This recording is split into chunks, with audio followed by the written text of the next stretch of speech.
శ్రీమద్భాగవతము శ్రీమద్భాగవత గ్రంథానికి నమస్కారం. నిగమకల్పతరోర్గళితం ఫలం సుఖముఖాదమృతద్రవ సంయుతం పిబత భాగవతం రసమాలయం ముహురహో రసికా భువి భావుకాః.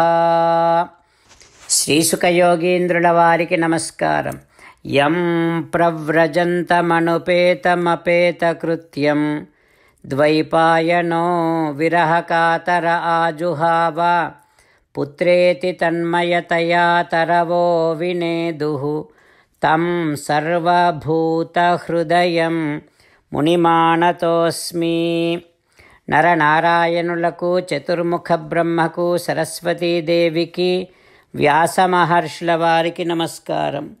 నారాయణం నమస్కృత్య నరం చైవ నరోత్తమం దేవీం సరస్వతీం వ్యాసం తతో జయం ఉదీరయేత్.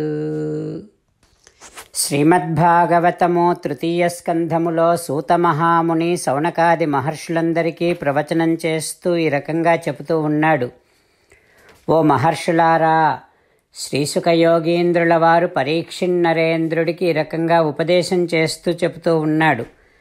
ఓ పరీక్షిన్నరేంద్ర, మైత్రేయుడు విదురుడికి శ్రీమద్భాగవతాన్ని ఉపదేశం చేస్తూ ఇలా చెబుతూ ఉన్నాడు.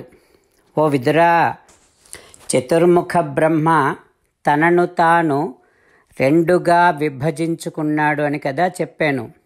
అందులో మొదటి భాగము పురుష భాగం. స్వయంభువమనువు అనే పేరు కలిగిన వాడయ్యాడు ఆ మొదటి పురుష భాగం. ఇక రెండవ భాగము స్త్రీ రూపం, శతరూప అనే పేరు ఆ స్త్రీ రూపానికి. ఈ రకంగా స్త్రీయా ఆసీత్ శతరూపాఖ్యా మహిషస్య మహాత్మనః. ఆ శతరూప స్వయంభువమనువుకు మహిషి రాణి అయ్యింది. అప్పటి నుండి స్వయంభువమనువు శతరూప అనేటటువంటి జంట ప్రజాభివృద్ధిని చేశారు. ఆ స్వయంభువమనువుకి శతరూపకు 5 సంతానం కలిగారు. అందులో 2 కుమారులు, 3 కుమార్తెలు. ఆ 2 కుమారులు ప్రియవ్రతుడు, ఉత్తానపాదుడు. ఇక 3 కుమార్తెలేమో ఆకూతి, దేవహూతి, ప్రసూతి. అందులో ఆకూతిని రుచి అనే మునికి, దేవహూతిని కర్దమ మునికి, ప్రసూతిని దక్షునికి ఇచ్చి స్వయంభువమనువు వారికి వివాహం చేశాడు. వారి నుండి ఆపూరితం జగత్, మొత్తం జగత్తంతా కూడా ఇక ప్రజలతో నిండటం ప్రారంభమయ్యింది. ఇలా మైత్రేయుడు చతుర్ముఖ బ్రహ్మ ద్వారా సాగుతూ ఉండేటటువంటి సృష్టిని విదురుడికి వివరించి చెబుతూ ఉంటే విదురుడు ఇదంతా విని ఇంకా ఇలా అడుగుతూ ఉన్నాడు. ఓ మైత్రేయ, నాకు స్వయంభువమనువు చరిత్రనంతా చెప్పవా అని అడిగాడు. విదురుడు వాసుదేవ కథ ఆదృతః, శ్రీమన్నారాయణుడి కథల యందు ఆదరం కలిగినవాడు విదురుడు. స్వయంభువమనువు శ్రీమన్నారాయణుణ్ణి ఆశ్రయించినవాడు కనుక పరమభక్తుడు, పరమభాగవతోత్తముడు.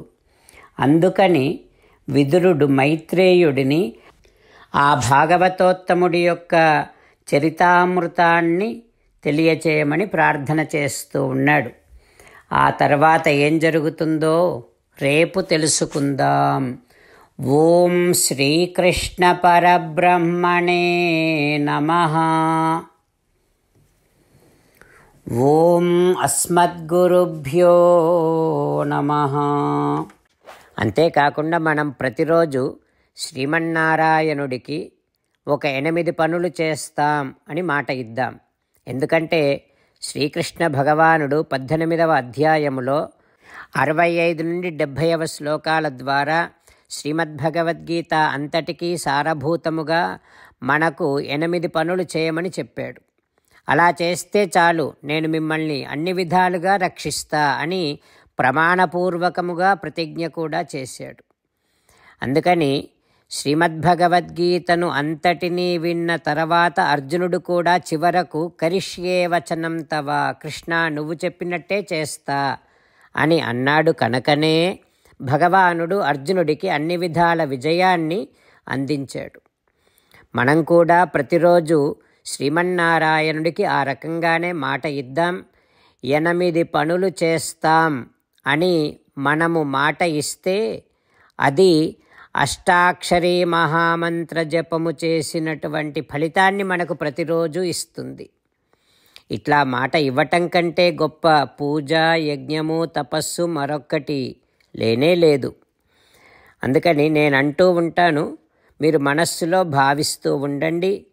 ఈ రకంగా మనము మాట ఇస్తూ ఉంటే శ్రీకృష్ణ భగవానుడి ముఖారవిందములో కలిగేటటువంటి ఆనందాన్ని మనం ప్రతిరోజు దర్శిద్దాం, ఆస్వాదిద్దాం.